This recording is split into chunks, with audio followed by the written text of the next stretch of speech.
Alright guys, for those of you who has been saying Natasha, Dwaga lied against the Senate President, Akpbio, una go hear wetin this lady dey talk because she don't expose more and more concerning all these issues going on. You understand? Those of us who say, I beg, the woman own to do this and that. Why must she come outside to talk? And she lied against the Senate president. This video will shock you. This video will make you understand that this man is not an innocent person. No, he's not. It's so very shameful that this is happening in the Nigerian Senate. Welcome back to Prospect Janet TV. Thank you for always stopping by. If you're just joining us, please kindly subscribe to this channel and don't forget to give us a thumbs up. I beg, share this video, make it go viral. Let Nigerians understand what is happening today in the Nigerian political landscape. I beg, and let me drop the video. I will be right back.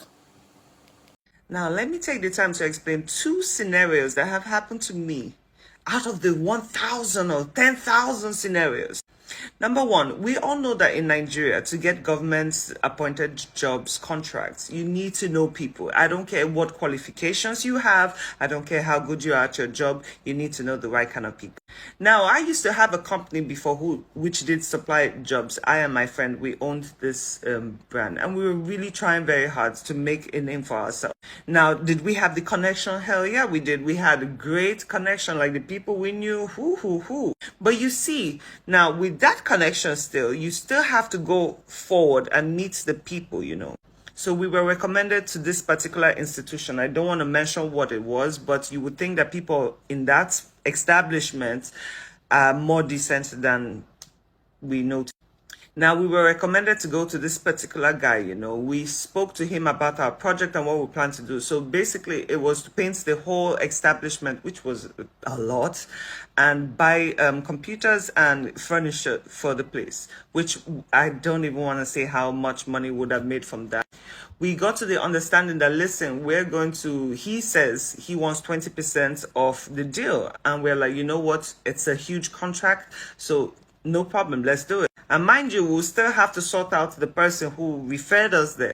But after everything was established, this man had the audacity to stand up and tap my ass because he says, now that's the second part of the project. And we're like, excuse me, sir, I don't understand. You're already taking 20% from us. Like, this is not going to happen. And he's like, listen, honey, like, if you ain't doing it, somebody else is doing it. And to top it off, he didn't just want one of us. He wanted both of us.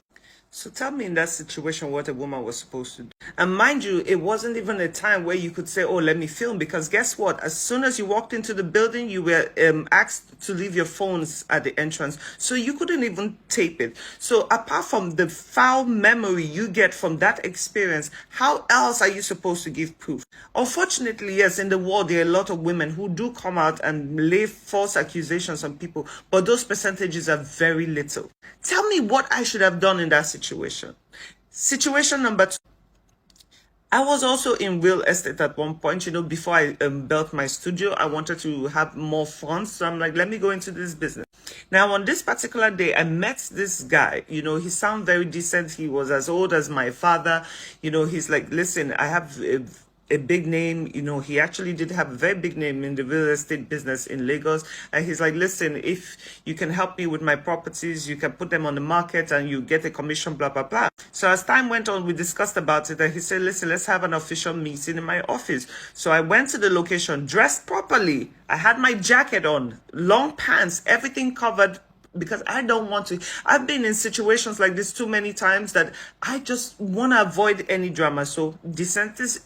Now, on getting there, within the first 5 minutes of the conversation, this guy already strayed away from business. He started asking me a lot of personal questions.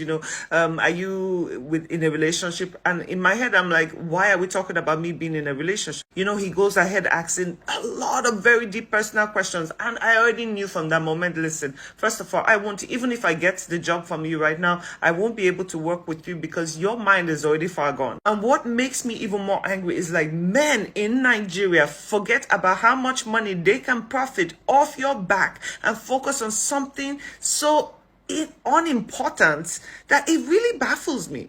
Anyway, After a little while longer, 20 minutes, I felt very uncomfortable with the line of questioning this man was putting. So I say, listen, I do have another meeting. I have to leave, blah, blah, blah. We'll keep in touch. This guy stands up and attempts to hug me, which, bro, you don't know me that well, so you shouldn't even be that close. So what I would normally do out of being uncomfortable is do a side hug. No, this mother effer turned around and planted one on my mouth. Like he had the audacity to kiss me and then shoved me into the wall. Now, I'm not going to lie, in that instance, I had so much fear in my heart because, first of all, his office was in the back. There was only a secretary way in front. Even if I screamed, nobody would have heard me. And just oh my God. See, I tried to push this man off. I tried very, very hard. Finally, eventually, I did get him off me. And he just kept talking about how beautiful I was and how he just needed to have some... See, I got myself out of there. The first thing I did was block that man's number. That was a dead deal. And I'm not gonna lie, I got home and I cried because I'm like, how much does somebody have to go through to deal, just to provide for your family? Now, I kept receiving calls, no joke, for about 3 months. It was minimum of 7 calls a day to 28 calls a day. This man will call off different numbers. Remember, I blocked him. So he will call me off different numbers saying how he really wants me, how he did it. Forget all the real estate. There was nothing about work. I threatened this man. I screamed at him. I blocked more numbers. More numbers kept calling me. The only time this guy backed off was when I threatened, because I started taping the conversations. I'm like, listen, I need to have proof, because if I ever have to report this guy, I need to have something. The only time this man backed off was when I threatened to expose him on social media, because he had the family, he had children, he had everything. You know, that was the only time he decided to back off. But why do I have to go through that? Senator Natasha is a very beautiful woman. I mean, the more I listen to her, how like she's gorgeous. I understand why some men will have the audacity to even approach her in such a manner. They don't care if you're married. If, like I said in my previous video, they don't care if you're married, if you're pregnant. They do not care. They want what they want when they want it, and you're supposed to deliver. I have lost so many jobs and great opportunities in my life because I refuse to fall for this. Because listen, if I would ever have to do anything with any man, it is because I want to, because I genuinely like you. There is no way in hell you're going to put pressure on me and feel like because you're going to put a couple of thousand in my account or millions, you think you are. And oh my God, my strong head is more than the money you want to give me. And then some people have the audacity to say women are emotional. Men, I am sorry, and this is another topic, men have always, from the beginning of time, known to be the most emotional people ever. But you know what? We will take that one too. Call us emotional. We're fine with that too. Some men would even justify in my comments, but even men are being harassed and everything. Yes, they are. Just like my other video, I said men are narcissists. Oh, but women too. Yes, they are. But we're talking about percentage right now. If a woman taps a man's ass, you have the chance to report it. You have the opportunity to do that. But because you guys have made yourselves heroes, you don't want to embarrass yourself by saying anything. And this is where I say the shame comes in. A lot of people say, oh, if a woman was raped, why didn't she report? Because somehow society will make you feel ashamed of being the victim.